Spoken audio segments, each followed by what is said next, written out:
ఎందుకు నేను అంబేద్కర్ భవనంలో ఉంటాను, ఎందుకు చిన్నపాటి హోటల్స్ లో ఉంటానంటే చాలా మంది డొనేషన్స్ ఇస్తారు.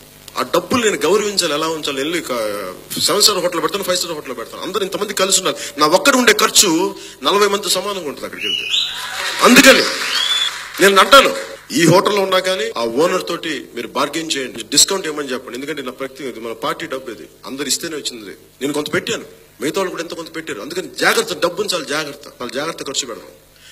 ఇదే నేను అంబేద్కర్ భవన్ పెట్టమని చెప్పలేదు ఎవరికి. నేను అడిగింది ఏంటంటే ఒక కళ్యాణ మండపంలో ఎక్కువ మంది పట్టేలా చూడండి, ఫ్యాన్లు ఏసీ లేకుండా ఉంటే చాలా కొంచెం ఎక్కువ మంది ఉంటాం కదా, మా సెక్యూరిటీతో నేను పడుకుంటానంటే ఆ అదృష్టవశాత్తు నాకు అదృష్టం కొద్దీ వాళ్ళు ఒప్పుకున్నారు. అంబేద్కర్ భవన్ పెద్దలు నాకు ఆశ్రయం ఇచ్చారు. సంతోషంగా ఉంటే ఏసీ పెట్టారు. నేను చెప్పిన ఏసీలో పెట్టుకోవడానికి అంబేద్కర్ భవన్ కిందకు తీసాను, ఏసీ పంపించేశాను.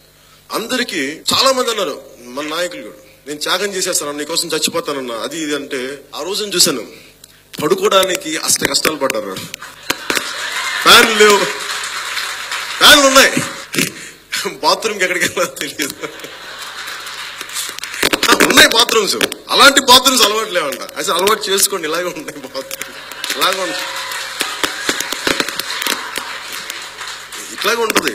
తెలుసుకోండి, సగటు మనిషి కష్టం ఇలా ఉంటది, ఇంత కష్టంగా ఉంటది. మేము కూర్చోబెట్టి చొక్కాలు చించేసుకుంటే నాకు రక్తం దారిపోద్దు.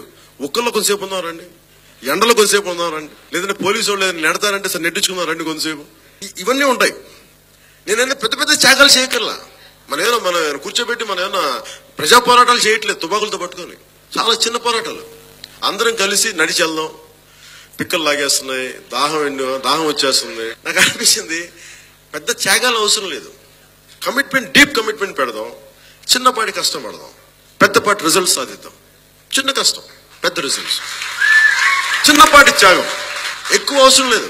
ఇంత కష్టపడి 2019 మనకి ఎలక్షన్స్ ఎప్పుడు వచ్చినా ఆ రోజున ఓటు వేయడానికి ఎంతమందికి బద్దకం ఉంటుందో తెలుసా మీకు? ఇప్పుడు వెళ్ళాలా?